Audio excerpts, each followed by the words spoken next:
नमस्कार प्रिय विद्यार्थियों। कल आपने देखा था त्रुटि। आपके पास त्रुटि आई थी, एक तो स्टोइकियोमेट्री है और एक आई थी नॉन स्टोइकियोमेट्री है। स्टोइकियोमेट्री त्रुटि में आपने देखा था एक थी फ्रैंकल और एक थी शॉर्ट की। फ्रैंकल त्रुटि में क्या होता था, घनत्व प्रभावित होता था क्या? नहीं होता था, क्योंकि उसमें क्या होता था, धनायन अपना स्थान छोड़ के किस में आ जाता, अंतराकाश में। ठीक है।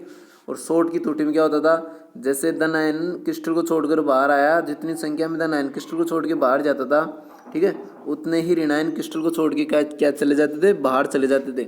तो फ्रैंकल त्रुटि से जो घनत्व था वो क्या आता था, अप्रभावित। और शॉर्ट की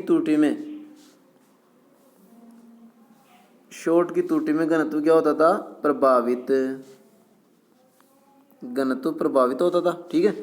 आपने एक और देखा था, जो फ्रैंकल त्रुटि थी, उस फ्रैंकल त्रुटि में धनायन का आकार क्या होता था, छोटा, और ऋणायन का आकार क्या होता था, बड़ा। तो धनायन छोटा आकार का होने के कारण आसानी से जो रिक्त स्थान बचते थे, क्रिस्टल के बीच में जो जगह बचती थी, अंतराकाश स्थान, उसमें समा जाते थे। शॉर्ट की त्रुटि में क्या होता है, धनायन और ऋणायन लगभग समान आकार के होते हैं। क्या होते हैं, लगभग समान आकार के होते हैं। फिर आपने पढ़ा था नॉन स्टोइकियोमेट्रिक। नॉन स्टोइकियोमेट्रिक में एक पढ़ा था आपने धातु का आधिक्य। क्या पढ़ा था, धातु आधिक्य दोष। धातु आधिक्य का मतलब धनायन का आधिक्य। किसका, धनायन का आधिक्य। तो धनायन का आधिक्य आपने दो प्रकार से किया। धनायन का आधिक्य कैसे कैसे हो सकता है, देखो, या तो आप क्रिस्टल से किसी ऋणायन को गायब कर दो, या आप उसमें अतिरिक्त धनायन जोड़ दो, उसके अंतराकाश स्थान में अतिरिक्त धनायन जोड़ दो। ये दो तरीके थे। ठीक है। और क्रिस्टल जालक में जैसे ऋणायन को गायब करोगे तो उसकी जगह अयुग्मित इलेक्ट्रॉन आता था। क्या आता था, अयुग्मित इलेक्ट्रॉन। ऋणायन की रिक्ति की जगह उस अयुग्मित इलेक्ट्रॉन के कारण उस क्रिस्टल का क्या होता था, रंग। जैसे आपने पढ़ा था NaCl क्या था, पीला रंग का, उसको बोलते थे एप सेंटर। एप का मतलब फ्राइबिनोजन, रंग केंद्र, यानी कि जिस इलेक्ट्रॉन के कारण उस क्रिस्टल का रंग होता है उसको क्या बोलते हैं, एप सेंटर। एक था धातु न्यूनता दोष। धातु न्यूनता दोष यानी कि धनायन की आपको क्या करनी है, कमी। तो दो तरीके हो सकते हैं, या तो आप धनायन को क्रिस्टल से बाहर निकाल दो, या आप उसमें ऋणायन क्या कर दो, ऐड कर दो। तो धनायन ही चला जाएगा क्रिस्टल से बाहर, क्योंकि ऋणायन का ऐड करना, यानी कि ऋणायन को आप क्रिस्टल में, क्योंकि ऋणायन का आकार बड़ा होता है तो वो अंतराकाशी स्थानों में आसानी से नहीं आ पाता है। तो इस प्रकार का दोष कम पाया जाता है। ठीक है। तो ये थे त्रुटि। इसमें सबसे इंपॉर्टेंट फ्रैंकल और शॉर्ट की त्रुटि है, इसको अच्छे से याद रखना है। देखो आगे चलते हैं। ठोसों में विद्युतीय गुणधर्म। चालकता के मान के आधार पर, आपकी फिजिक्स में भी टॉपिक, चालकता के मान के आधार पर ठोसों को निम्न 3 भागों में बांटा जा सकता है। यानी कि विद्युत का चालन करते हैं कि नहीं करते, उसके आधार पे ठोसों को कितने भागों में बांटोगे, 3 भागों में। देखो, ठोस की जो चालकता होती है, ठोस की चालकता मुक्त इलेक्ट्रॉन के कारण होती है। ठीक है। जब ठोस में परमाणु क्रिस्टलीकृत होते हैं तो इनके परमाणविक कक्षक आपस में मिलकर किसका निर्माण करते हैं, आणविक कक्षक का। यानी कि एटॉमिक ऑर्बिटल आपस में मिलेंगे और किसका निर्माण करते हैं, एमओ का। आपने एमओटी पढ़ी भी थी 11th क्लास में, अणु कक्षक सिद्धांत पढ़ा था ना, एमओटी, डब्बे बना बना के। आणविक कक्षक का निर्माण करते हैं। ये आणविक कक्षक कम ऊर्जा अंतर के कारण, जैसे आणविक कक्षक पास पास में स्थित हैं, कम ऊर्जा अंतर के कारण एक बैंड के रूप में व्यवस्थित होते हैं। जैसे आणविक कक्षक हैं, अगर वो कम ऊर्जा अंतर के कारण ऐसे स्थित हैं तो इनका क्या हो जाएगा, एक बैंड हो जाएगा। ठीक है। जैसे बैंड वाले एक जगह आ जाते हैं, बजाने वाले, गाने वाले, नाचने वाले, ऐसे ही आणविक कक्षक एक जगह जब कम ऊर्जा अंतर पे, अंतराल पे स्थित हैं तो ये बैंड का निर्माण कर लेते हैं। अंतिम भरा हुआ बैंड, जैसे आपके पास ये है अंतिम भरा हुआ बैंड, और इसके ऊपर क्या हो जाएंगे, खाली बैंड हो जाएंगे। अंतिम भरा हुआ बैंड क्या कहलाता है? संयोजकता बैंड। क्या कहलाएगा? संयोजकता बैंड। तो आपके पास ये है अंतिम भरा हुआ बैंड और इसके ऊपर ये है खाली, इसको तो क्या बोलते हैं? संयोजकता बैंड। और ऊपर वाला क्या हो जाएगा? चालन बैंड। ठीक है, क्या हो जाएगा? चालकता बैंड। खाली है ये। अब इसके आधार पे अपन इनको बांटते हैं 3 भागों में, चालक, कुचालक और अर्धचालक। चालक, कुचालक और अर्धचालक 3 भागों में बांटेंगे। तो देखो चालक क्या होते हैं? इनकी चालकता का मान 10⁴ से 10⁷ ओम इनवर्स मीटर इनवर्स होता है। ठीक है, ये इनकी चालकता का मान है। इसमें स्वतंत्र इलेक्ट्रॉन होते हैं या स्वतंत्र आयन होते हैं जो विद्युत धारा का क्या करते हैं? प्रवाह करते हैं। ठीक है, अब देखो इलेक्ट्रॉन है तो वो क्या हो जाएगा? इलेक्ट्रॉनिक चालक, यानी कि इसमें स्वतंत्र इलेक्ट्रॉन होते हैं, जैसे धातु में होते हैं ग्रेफाइट, अपवाद है। ऐसे होते हैं विद्युत अपघटनी चालक जिनमें स्वतंत्र आयन होते हैं, जैसे आपने NaCl को क्या किया? गलित। तो गलित NaCl किसका एग्जाम्पल हो जाएगा? विद्युत अपघटनी चालक का। और धातु में विद्युत धारा का प्रवाह किसके कारण होता है? इलेक्ट्रॉनों के कारण। तो वो क्या हो जाएगा? इलेक्ट्रॉनिक चालक। और गलित NaCl किसके कारण हो जाएगा? आयनों के कारण। अगला पढ़ते हैं कुचालक।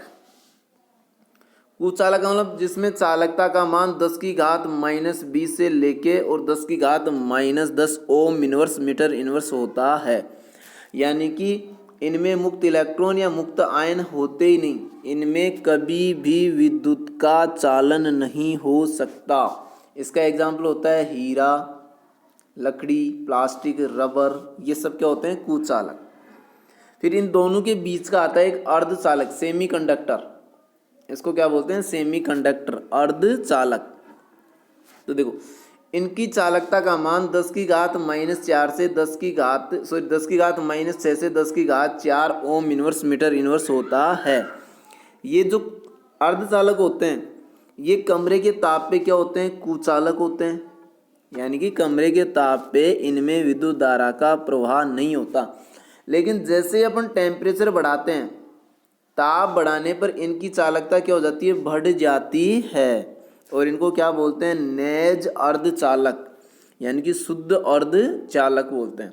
ठीक है, नेज अर्धचालक बोलते हैं। जैसे शुद्ध सिलिकॉन और शुद्ध जर्मेनियम, सबसे ज़्यादा अर्धचालक जर्मेनियम और सिलिकॉन के बनाए जाते हैं। शुद्ध सिलिकॉन और शुद्ध जर्मेनियम। ये अगला पढ़ते हैं अपन बैंड सिद्धांत के आधार पे चालक, कुचालक। तो देखो सबसे पहले इसमें करते हैं अपन चालक। आपके पास ये है अंतिम भरा हुआ बैंड जिसको आप बोल रहे हो संयोजी बैंड, और ये है उसके ऊपर रिक्त जिसको बोलते हैं चालन बैंड। ये दोनों जब आपस में मिलते हैं तो इनके बीच का क्षेत्र क्या हो जाएगा? अतिव्यापित क्षेत्र। क्या हो जाएगा? अतिव्यापित क्षेत्र। तो चालन जो चालक होते हैं, कंडक्टर, ये इसके संयोजी बैंड और चालन बैंड पास पास में स्थित होते हैं, जिससे इलेक्ट्रॉन या आयन को गति करने के लिए स्पेस मिल जाता है। तो देखो चालक में संयोजी बैंड आंशिक भरे हुए, या तो पूरा भरा या आंशिक भरे हुए, या संयोजी बैंड चालन बैंड आपस में अतिव्यापित होते हैं। या तो उसका संयोजी बैंड आंशिक रूप से भरा हुआ है या पूरा भरा हुआ है, तो चालन बैंड और संयोजी बैंड आपस में अतिव्यापन कर लेते हैं, जिससे अतिव्यापित क्षेत्र बन जाता है, जिसमें इलेक्ट्रॉन क्या करते हैं? आसानी से गति कर लेते हैं। ये जो खाली स्पेस है ऊपर, इसमें इलेक्ट्रॉन आसानी से क्या करेगा? मूवमेंट करेगा। और इलेक्ट्रॉन का मूवमेंट होगा, इलेक्ट्रॉन का प्रवाह होगा, तो विद्युत धारा प्रवाहित होगी। तो ये इसमें होता क्या है? चालन बैंड और संयोजी बैंड, इनके बीच में स्पेस क्या होता है? बिल्कुल कम होता है। अगला देखते हैं कुचालक। कुचालक यानी कि जिनमें विद्युत धारा का प्रवाह नहीं होता। इसका मतलब उसका जो भरा हुआ कक्षक है, संयोजी बैंड है, और जो चालक बैंड है, चालन बैंड है, इनके बीच में जो ऊर्जा अंतराल होता है वो क्या होता है? अधिक होता है। कुचालक में संयोजी बैंड और चालन बैंड के बीच में ऊर्जा अंतर अधिक होता है। इसमें संयोजी बैंड व चालन बैंड के मध्य बहुत ऊर्जा अंतर होता है, जिसमें इलेक्ट्रॉन का प्रवाह नहीं हो पाता है। और इलेक्ट्रॉन का प्रवाह नहीं होगा तो उसमें विद्युत धारा का प्रवाह भी नहीं होगा। अगला है अर्धचालक सेमीकंडक्टर। इसमें संयोजी बैंड व चालन बैंड के मध्य ऊर्जा अंतर क्या है? कम है। चालक से तो ज़्यादा है पर जो कुचालक है उनसे बहुत कम है, जिससे ये इलेक्ट्रॉन कमरे के ताप पे कहाँ इसके चालन बैंड में गति कर जाते हैं। जो शुद्ध अर्धचालक होते हैं उनकी चालकता कम होती है कमरे के ताप पे, और यदि इनमें कुछ अशुद्धि मिला दी जाए जैसे शुद्ध जर्मेनियम और शुद्ध सिलिकॉन है, इनकी चालकता क्या होती है? कम होती है। आप इनको जब गर्म करते हो तो इनकी चालकता टेम्परेचर बढ़ाने पे बढ़ती जाती है, पर एक निश्चित टेम्परेचर होगा, जैसे सिलिकॉन के लिए 100, जर्मेनियम के लिए 150 टेम्परेचर, इस पर ये क्रिस्टल क्या हो जाते हैं? बिखर जाते हैं। ठीक है, तो आप इसमें कुछ अशुद्धियाँ मिलाते हो तो ये अशुद्धि मिलाने से क्या इनकी चालकता में वृद्धि होती है, तो ये अशुद्धि इनके लिए बेकार नहीं है, ये अच्छी है। ठीक है, तो जो शुद्ध अर्धचालक होते हैं उनकी चालकता क्या होती है? कम होती है, क्योंकि जैसे जैसे टेम्परेचर बढ़ाते हैं वैसे वैसे इनकी चालकता बढ़ती है। यदि इनमें कुछ अशुद्धि मिला दी जाए, यानी कि आप इसमें कुछ अशुद्धि डोपिंग कर दो, तो इनकी चालकता क्या हो जाएगी? बढ़ जाती है। और शुद्ध अर्धचालक में अशुद्धि मिलाने की जो प्रोसेस होती है उसको बोलते हैं डोपिंग। क्या बोलते हैं? डोपिंग। डोपिंग टेस्ट होता है ना, जैसे दौड़ दाहक होते हैं, डोपिंग टेस्ट में पकड़े गए खिलाड़ी, यानी कि कुछ इंजेक्शन लगा के दौड़ लगाते हैं अशुद्धि मिलाकर। तो ऐसे जो शुद्ध अर्धचालक होते हैं उसमें कुछ अशुद्धियाँ मिलाई जाती हैं, उसको बोलते हैं डोपिंग। अपमिश्रणीय क्या करते हैं? डोपिंग। ठीक है, अब जब डोपिंग करोगे आप, यानी कि अर्धचालकों में जो अशुद्धि मिलाते हैं उसके आधार पे अर्धचालकों को दो भागों में बांटते हैं। एक तो होता है पी टाइप और एक होता है एन टाइप। ऐसा एक तो क्या होगा? पी टाइप और एक होता है एन टाइप। देखो पहला पढ़ते हैं अपन एन टाइप अर्धचालक। आपको ये पता है कि सिलिकॉन और जर्मेनियम दोनों कौन से वर्ग के हैं? 14वें वर्ग के हैं, कार्बन की फैमिली के। और कार्बन कौन सी फैमिली का है? 14वें वर्ग का है। 14वें वर्ग के हैं तो इनके संयोजी कोष में इलेक्ट्रॉन कितने हैं? 4। ध्यान रखना, सिलिकॉन और जर्मेनियम 14वें वर्ग के एलिमेंट हैं और इनके पास संयोजी कोष में कितने इलेक्ट्रॉन है जी? 4। अब 4 संयोजी इलेक्ट्रॉन है तो 4 बॉन्ड बनाएंगे। कितने बॉन्ड बनाएंगे? 4। ठीक है, अगर आपने इसमें 14वें वर्ग में अशुद्धि मिलाई किसकी? 15वें वर्ग की। किसकी मिलाई? 15वें वर्ग की। 14वां वर्ग कार्बन और 15वां वर्ग क्या हो जाएगा? Nitrogen family. ठीक है, जैसे नाइट्रोजन फॉस्फोरस ये। तो 15वें वर्ग की जब अशुद्धि मिलाते हो तो 14वें वर्ग के पास एलिमेंट की संयोजी कोष में इलेक्ट्रॉन कितने हैं? 4। और 15वें वर्ग के पास कितने होते हैं संयोजी कोष में इलेक्ट्रॉन? 5। तो 4 बॉन्ड बना लेंगे, एक इलेक्ट्रॉन क्या रह जाएगा? अतिरिक्त। 15वें वर्ग का जो आपने एलिमेंट मिलाया उसमें, तो जो 15वें वर्ग का जो एलिमेंट होता है उसके 5 संयोजी कोष में कितने इलेक्ट्रॉन है? 5। तो उसके 4 के साथ बॉन्ड बना लेते हैं और एक इलेक्ट्रॉन क्या रह जाता है? एक्स्ट्रा। इलेक्ट्रॉन पे चार्ज क्या है? नेगेटिव, तो इसलिए इसको बोलते हैं एन टाइप अर्धचालक। क्या बोलते हैं? एन टाइप अर्धचालक। समझना, 14वें वर्ग में 15वें वर्ग की, ध्यान रखना, एन का मतलब नेगेटिव, यानी कि 14 में 15वें वर्ग की मिलाओगे, फॉस्फोरस की मिला देना। ठीक है, 14वें वर्ग में 15वें वर्ग की अशुद्धि मिलाने पर सिलिकॉन व जर्मेनियम 14वें वर्ग के एलिमेंट है जिनके पास संयोजी कोष में कितने इलेक्ट्रॉन होते हैं? 4। क्रिस्टल जालक संरचना में ये 4 जो इसके पास संयोजी कोष के इलेक्ट्रॉन है वो अन्य 4 परमाणु के साथ क्या बना लेते हैं? बॉन्ड बना लेते हैं। यदि आप इसमें 15वें वर्ग की अशुद्धि मिलाते हो, जैसे फॉस्फोरस या आर्सेनिक मिलाते हो, और इनके पास 15वें वर्ग के फॉस्फोरस आर्सेनिक के पास कितने इलेक्ट्रॉन होते हैं? 5। तो 5 में से 4, तो 4 के साथ क्या कर लेंगे? संयोजी बॉन्ड बना लेंगे और एक इलेक्ट्रॉन क्या रह जाता है? मुक्त, शेष रह जाता है, यानी कि अतिरिक्त रह जाता है, जो धारा के प्रवाह का काम करता है। इस ऋण आवेशित इलेक्ट्रॉन के कारण चालकता में क्या हो जाती है? वृद्धि। और इस इलेक्ट्रॉन पे नेगेटिव चार्ज होने के कारण, इलेक्ट्रॉन पे होता है नेगेटिव है, इलेक्ट्रॉन होने के कारण इसको क्या बोलते हैं? एन टाइप अर्धचालक। देखो आपके पास ये सिलिकॉन है, सिलिकॉन के पास ये 4 इलेक्ट्रॉन है, 4 ने 4 के साथ बॉन्ड बना लिए। जैसे ये सिलिकॉन है, 1 2 3 4, ये 4 इलेक्ट्रॉन थे इसके पास। अब जैसे अपने इसमें मिलाया आर्सेनिक, तो आर्सेनिक के पास कितने इलेक्ट्रॉन होते हैं? 5, क्योंकि 15 वर्ग है, तो इसमें 4, तो इसके 4 के साथ जुड़ गए ये एक अतिरिक्त शेष इलेक्ट्रॉन रह जाएगा। ठीक है, ये अतिरिक्त इलेक्ट्रॉन रह जाएगा, 4 ने तो 4 बॉन्ड बना ली, ये इलेक्ट्रॉन अतिरिक्त रह जाएगा, ये फ्री इलेक्ट्रॉन। इसी के कारण इस अर्धचालक की चालकता में क्या होती है? वृद्धि। ठीक है, और इलेक्ट्रॉन पे चार्ज क्या है? नेगेटिव, इसलिए इसको कहते हैं एन टाइप अर्धचालक।